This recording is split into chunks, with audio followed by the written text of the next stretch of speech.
Alright, we are back here. Song of the day coming to you from the Rock Cave. I'm your host, Mark Pierce. It's Wednesday. That's right, people. New episode, I have to say, this year. It's 2025. Because a lot of the videos I've been posting lately have been from years past. I know Season 6 got off to a rough start. We had that epic Season 6 intro and episode, and we've done a couple more since then. But, like I said, life throws things at you every once in a while, and it's been fits and starts here in the cave. I'm going to try to throw some episodes at you, hopefully more than one this week. We'll see. It'll be a little bit more of that this whole summer.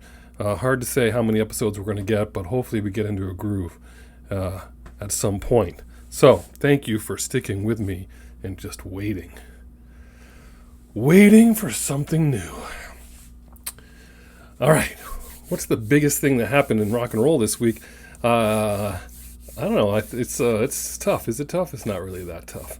But Lou Gramm is rejoining Foreigner. That is not the number one story for me this week. It's a close second. We'll talk about that another time. That's kind of exciting. But really, what is all over my feed, and in case you didn't know it, it's all about the Ozzy Osbourne Black Sabbath final concert. Back to the beginning. I don't know if any of you out there saw any clips of this or actually went ahead and bought the live stream, which in hindsight I'm thinking was probably a pretty good deal. But for those of you not in the know, Ozzy Osbourne, 76 years old, struggling with Parkinson's for a long time. He's in a chair. He can't really stand and sing. He can still sing, although it's a little bit of a struggle, but really just getting up there in age, all of them. It's amazing that the original band can be put back together for a show like this, but yeah, they got an idea to, let's just do one more show. Let's do it back where we started in Birmingham, England in 1968 for the hometown fans. And I don't know, it was like an Ozzy Fest. They should have called it Oz Fest. Anyway. But this was it was like 10-hour festival just celebrating the music of Black Sabbath, and all kinds of metal bands out there of all kinds of genres of metal, really a tribute, all of them acknowledging that without Black Sabbath and Ozzy Osbourne, they would not be standing there, and that is true. It really is true. If you think about Black Sabbath's first album, and really those first couple albums, 68, 70, Paranoid for me, just unbelievable when I pull out Paranoid and I play that record, and I'm like, I cannot believe this was made at that time, and it just holds up as just heavy, but also bluesy. Interesting. We've done hours of Black Sabbath here, so I won't get into that, but just so you know, I obviously am a fan. Just so happens I have a Black Sabbath The End shirt. But also an Ozzy solo fan. We've done plenty of episodes. There's too many songs, too many records to mention. Iconic, just amazing career. And if Paul Chabot were here for this episode, we'd probably do a 14-hour episode on a 10-hour concert. But I can't do it justice. I'm going to try. This might end up... I'm going to try to like just kind of buzz through this, and you're going to be like, Mark, you're kind of buzz through this, but even that might take some time because of the sheer amount of groups. But let's see what I can do here. So again, this concert for charity, various charities, all these metal groups, and then of course super groups formed in the middle of it. That you had members of you had Anthrax, you had Pantera, Tool, Guns N' Roses, Metallica, Steven Tyler, so many more, and we're going to talk about them right now. If you're saying to yourself, Mark, this is Wanderlust Wednesday, you could pick many of these groups if you've not heard them before and just pull up the stream, and then there you go. There is your Wanderlust Wednesday for today. This is an Octane Friday, obviously. I mean, got a little bit of everything. We got a slow down Sunday in here somewhere. You're like, what, Mike? What? I'll tell you about that also. So, who comes? So, all these people come out. There's all kinds of stuff going on. Merch, special merch. The town is alive. They're excited. Mastodon comes out first. If you don't know them, that's your Wanderlust Wednesday. And they just really just came out and just sucked you right in the face with 3 songs. A lot of these bands did like 3 songs, 3 to 5 songs. They did. Everyone tried to do a Sabbath, at least one Sabbath song for the most part. Supernaut, being theirs. And right away, member of Tool and Slipknot come out, and they just set the tone there. You're like, wow. I don't even know what I just saw, but that was great.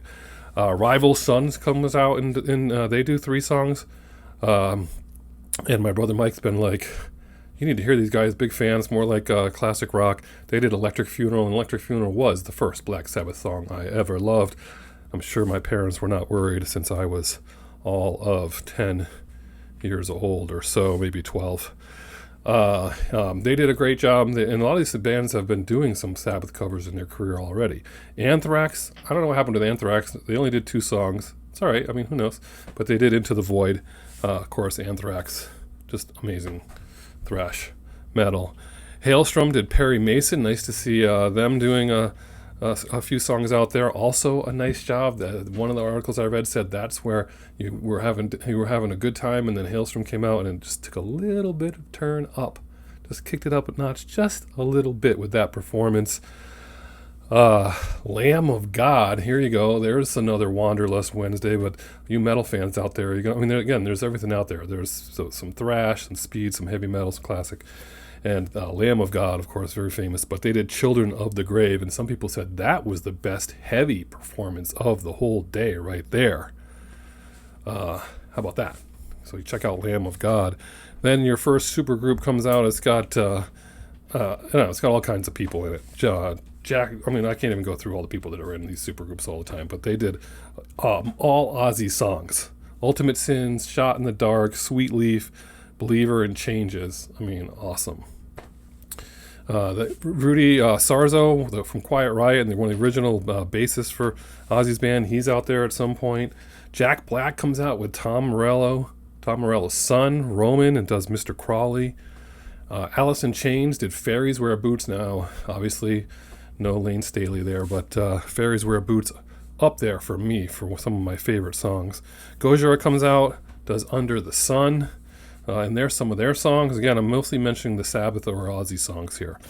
The next super group, Billy Corgan, Sammy Hagar, Steven Tyler, Tom Morello, Chad Smith, Ron Wood, some other guys. That's the one you're going to see a lot of stuff about, because they were doing all these kind of drumming. Just amazing. They did 8 songs. They did Sabbath Bloody Sabbath. They did Montrose songs. They did Aerosmith songs. They did Led Zeppelin songs. They did all kinds of stuff. Amazing. Lead singer of Ghost, the band Ghost, they're getting a lot of play there, and they did Bark at the Moon.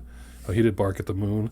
Extreme guitarist Nuno Betancourt's out there. I think he played the most out of anyone. He was on the stage all the time, and we've talked about that, Paul and I, about what a great band Extreme is in the guitar work, and I think there's a reason why he was out there as much as he was, because he's pretty amazing in that regard.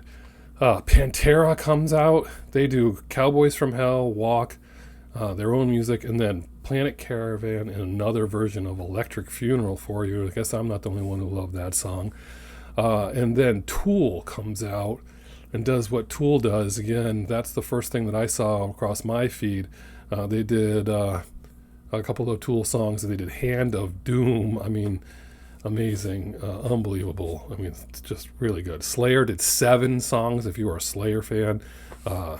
Obviously, that's a big deal because they played their final concert already. Guns N' Roses did 4 Sabbath songs. Did a couple of Guns N' Roses songs. And then Metallica comes out. They do 6 songs. Of course, Metallica, the godfathers of 80s metal. And they do what they do so effortlessly that I think they don't get enough credit anymore.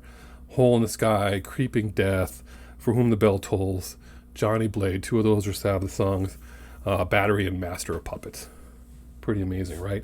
Also, what they're talking about is 27-year-old kind of all rock pop punk singer Youngblood, Youngblud, 27 years old.